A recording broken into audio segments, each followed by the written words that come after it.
Graça e paz, irmãos. Amém? Vamos colocar de pé um momentinho para poder orarmos. Sei que vocês estão um pouco cansados, mas vamos animar. Amém? Vamos fechar os olhos. Senhor nosso Deus, nós nos colocamos, Senhor, na Tua presença nesse momento. Te agradecemos, Senhor, por essa oportunidade de estudar um pouco mais da Tua palavra, entender, Senhor, e compreender, Senhor, aquilo que o Senhor quer de nós, aquilo que o Senhor coloca em nossos corações. Que o Senhor possa abrir, Senhor, a nossa mente, o nosso coração, para receber, Senhor, de bom grado, tudo aquilo que o Senhor vier falar nesta manhã. Em nome de Jesus, nós oramos e já te agradecemos. Amém e amém. Podem vos assentar.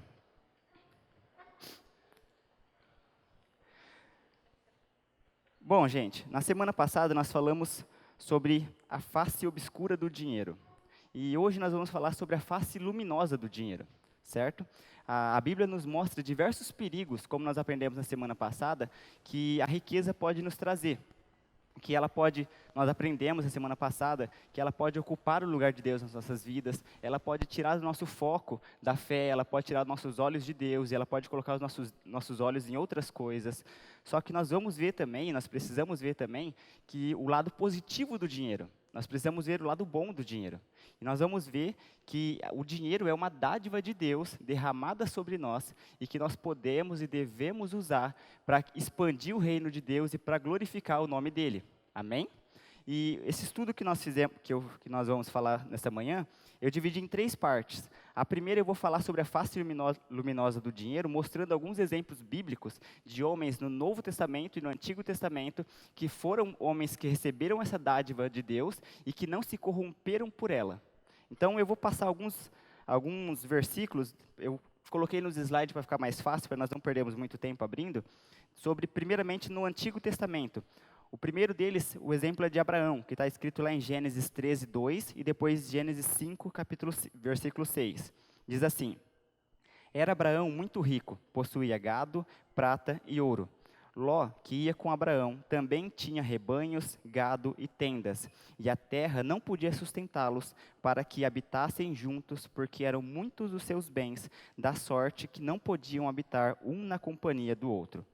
Isaac, o próximo exemplo é de Isaac, está escrito lá em Gênesis capítulo 26, verso 12 ao 14. Diz assim: Semeou Isaac naquela terra, e no mesmo ano recolheu 100 por 1, porque o Senhor o abençoava. Enriqueceu-se o homem, prosperou, ficou riquíssimo, possuía ovelhas e bois e grandes números de servos, de maneira que os filisteus lhe tinham inveja. O próximo exemplo, Salomão, descrito lá em 1 Reis, capítulo 3, verso 13 e capítulo 10, verso 23. Também, até o que me não pediste, eu te dou, tanto riquezas como glória, que não haja teu igual entre os reis, por todos os teus dias. Assim o rei Salomão excedeu a todos os reis do mundo, tanto em riqueza como em sabedoria. E o último exemplo do Antigo Testamento vai ser o de Jó, que está escrito lá em Jó 42, verso 10 ao verso 12. Mudou o Senhor a sorte de Jó, quando este orava pelos seus amigos, e o Senhor deu-lhe o dobro de tudo que antes possuíra. Então vieram a ele todos os seus irmãos e todas as suas irmãs, e todos quantos dantes o conheceram, e comeram com ele em sua casa. E se condoeram dele, e o consolaram de todo o mal que o Senhor lhe havia enviado. Cada um lhe deu dinheiro e um anel de ouro. Assim abençoou o Senhor o último estado de Jó, mais do que o primeiro, porque veio a ter 14.000 ovelhas, 6.000 camelos, 1.000 juntas de bois e 1.000 jumentas. Esses são os exemplos do Antigo Testamento. Agora vamos ver 3 exemplos do Novo Testamento de pessoas que foram abençoadas por essa dádiva do dinheiro. O primeiro deles é José de Arimateia. Está escrito lá em Mateus, capítulo 27, do versículo 57 ao 60. Diz assim: Caindo a tarde, veio um homem rico de Arimateia, chamado José, que era também discípulo de Jesus. Este foi ter com Pilatos e lhe pediu o corpo de Jesus. Então, Pilatos mandou que lhe fosse entregue.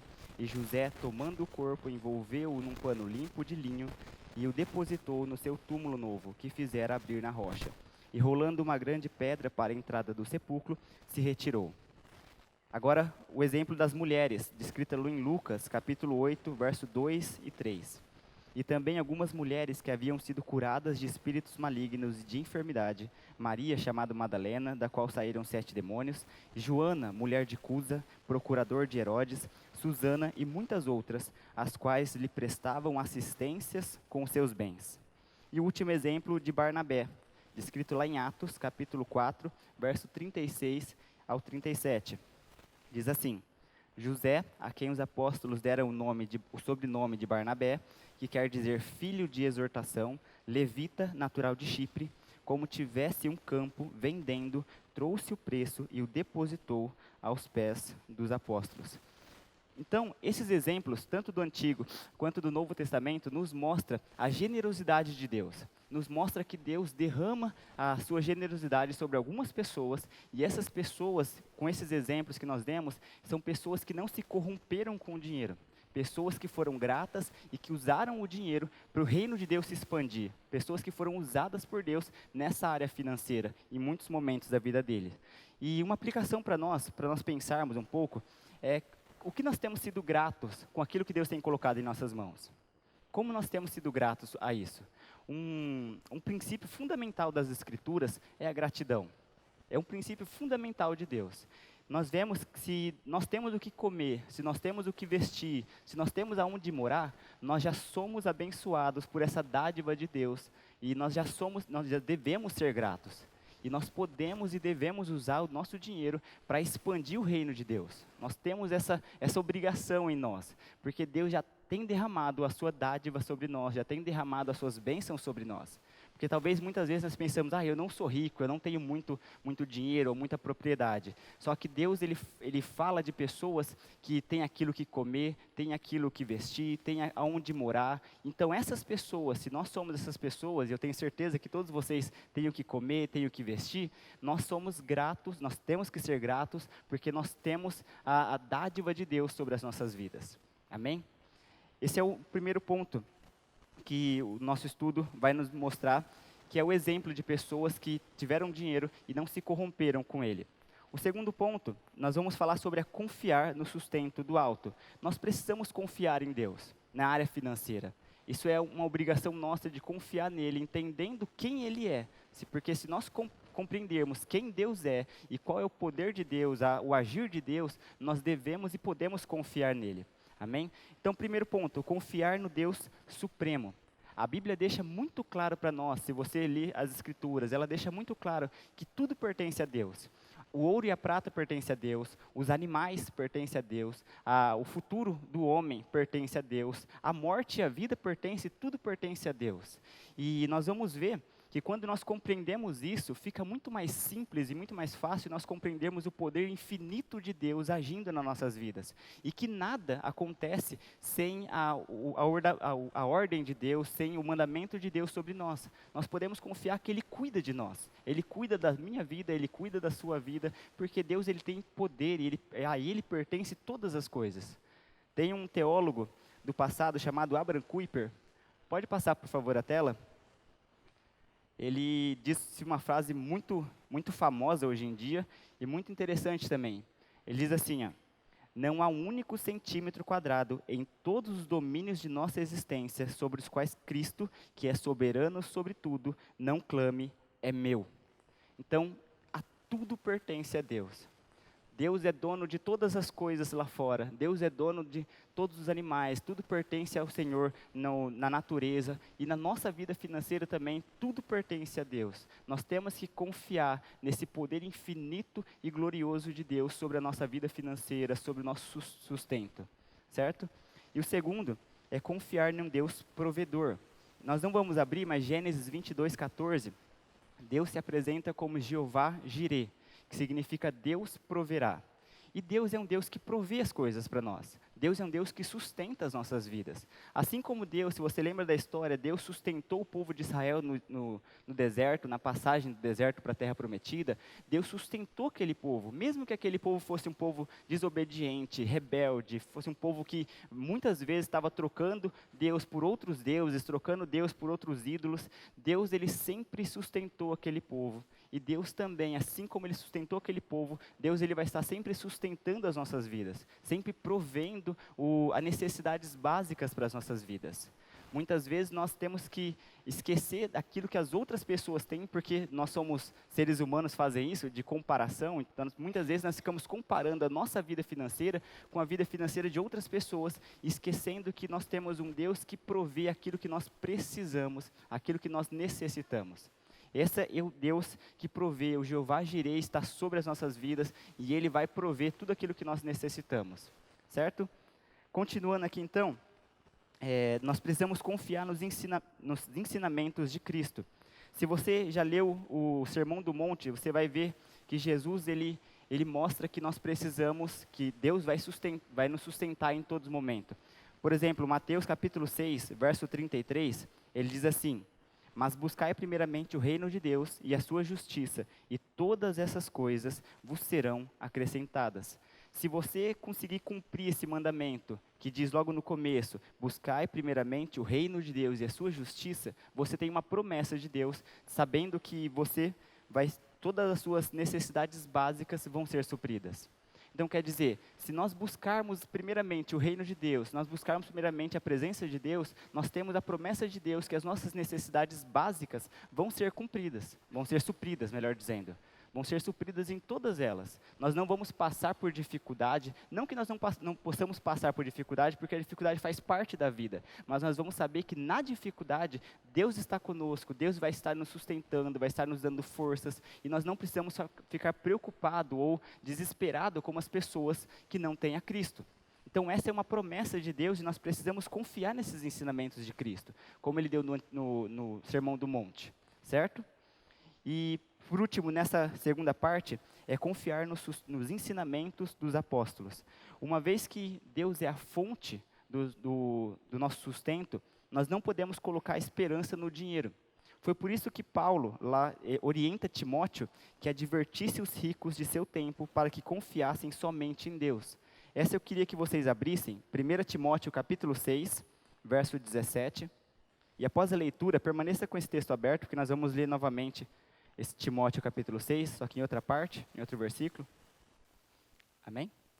O texto diz assim: exorta os ricos do presente século que não sejam orgulhosos, nem depositem a sua esperança na instabilidade da riqueza, mas em Deus, que tudo nos proporciona ricamente para o nosso aprazimento. Certo? Então, Paulo, ele orienta Timóteo a exortar os ricos daquele tempo, fala assim, olha, não sejam orgulhosos e não confiem no dinheiro, mas confiem em Deus, que tudo está trabalhando em nosso favor, que está à nossa frente, que vai nos sustentar. Nós não podemos colocar, da mesma forma que eles, nós não podemos colocar o nosso coração no dinheiro, achando que só porque nós temos dinheiro, só porque nós temos depósitos no banco, nós podemos ficar tranquilos. O nosso coração, a nossa confiança precisa estar no Senhor, que vai nos sustentar, que vai derramar sua dádiva sobre nós.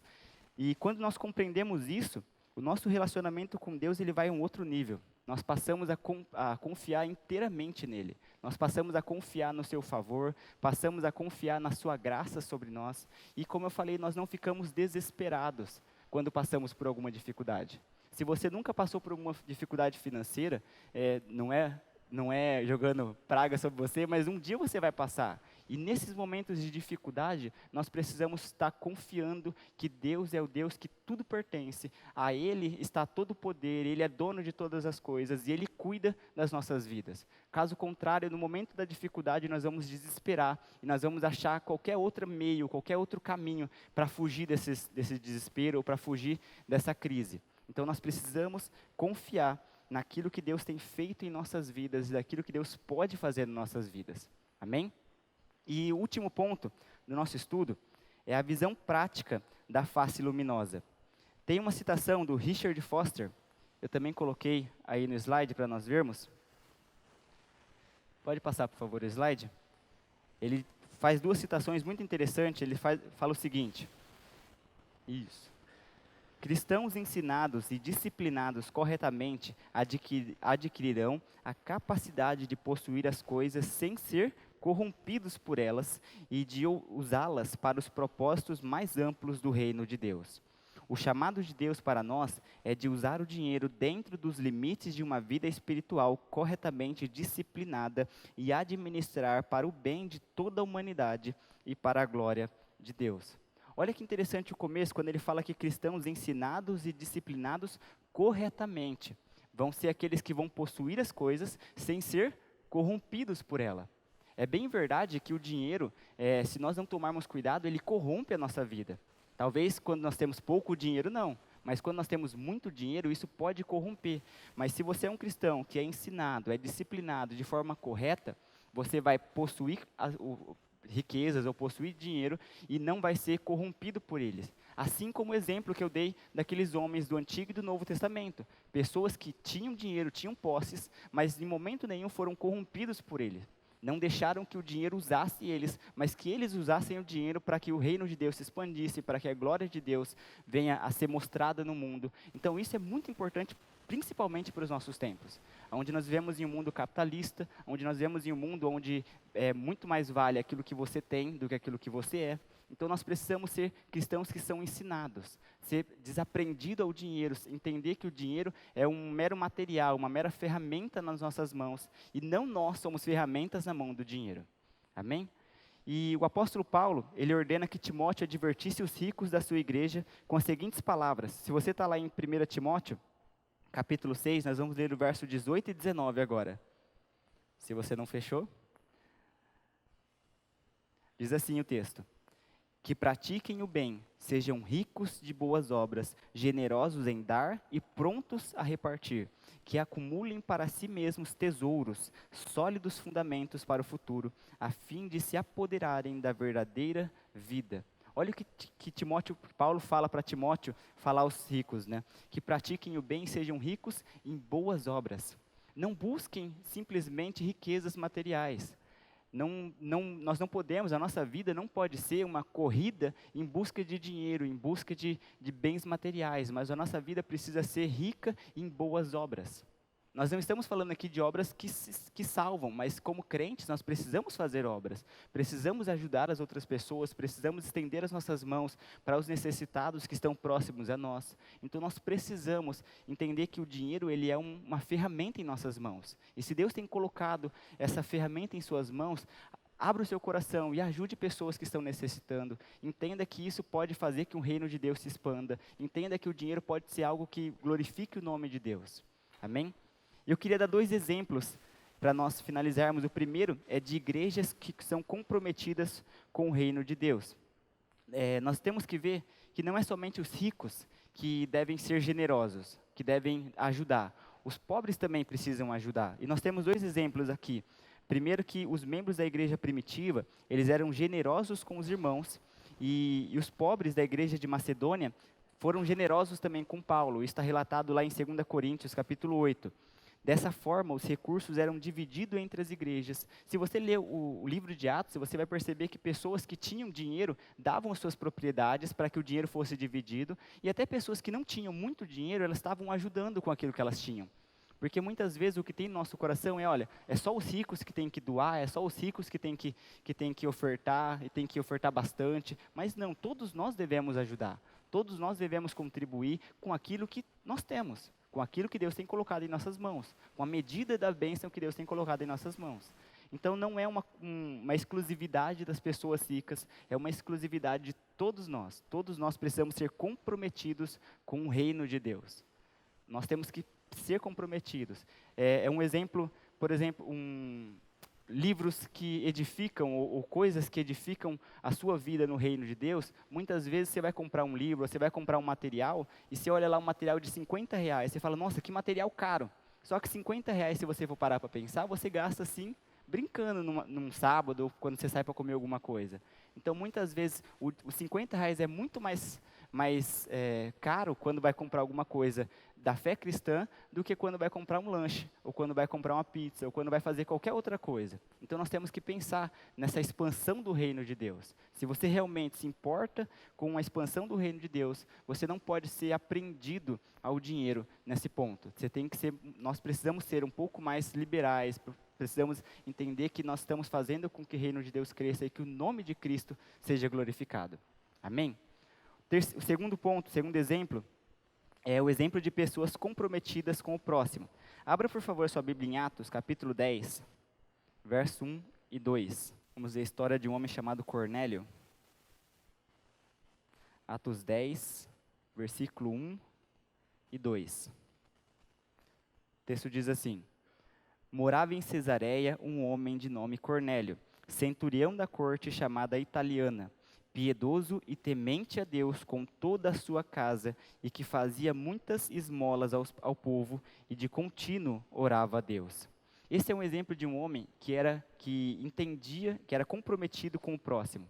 Era um homem que tinha posses, tinha riquezas, só que ele fazia diversas esmolas, ele ajudava as pessoas necessitadas. Era um homem desprendido do dinheiro, um homem que não tinha o dinheiro como um Deus, não tinha o dinheiro como uma prioridade de vida, mas ele usava o dinheiro que ele tinha para ajudar as pessoas, para ajudar o seu próximo, para que as pessoas venham também a receber alguma coisa, porque muitas pessoas hoje em dia e naquele tempo eram necessitadas, pessoas que não tinham o que comer, pessoas que não tinham onde morar, não tinham o que vestir. E essas pessoas, esse exemplo dessas pessoas, nos mostram que nós temos que olhar para essas pessoas com outros olhos. Não olhando só para nós, para aquilo que nós temos, para aquilo que nós possuímos, mas nós precisamos olhar para as outras pessoas também. Um outro exemplo é o exemplo de Jó. Jó era um homem muito rico e muito piedoso também. Jó, se você ler o livro de Jó, você vai perceber que ele era generoso em muitas coisas, que ele ajudava as pessoas, ele fazia diversas vezes, ele dava esmolas, ele ajudava o próximo. Então eram homens que não eram aprendidos ao dinheiro. E o exemplo desses homens mostra para nós que nós não podemos ter o dinheiro dominando a nossa vida, mas que nós precisamos usar o dinheiro para que o reino de Deus expanda, como eu já tenho falado. Nós precisamos ser generosos com o próximo e que tudo que pertence a nós pertence ao Senhor primeiramente. Somos somente mordomos das suas riquezas. Pensa naquilo que você tem, que você possui. Talvez você fale, mas eu não tenho muita coisa. Mas naquilo que você tem, foi Deus que te deu para você ser simplesmente mordomo das coisas dele. Você é simplesmente mordomo daquilo que Deus tem depositado em suas mãos, daquilo que Deus tem colocado em suas mãos. Então use com sabedoria. Entenda que a riqueza, ela pode sim te levar para outros caminhos, mudar o seu coração e corromper o seu coração. Mas quando você, assim como foi falado no Richard Foster falou, quando nós somos cristãos, ensinados e disciplinados corretamente, nós podemos usar o dinheiro, possuir o dinheiro, para que o reino de Deus se expanda e nós não sermos corrompidos por ele.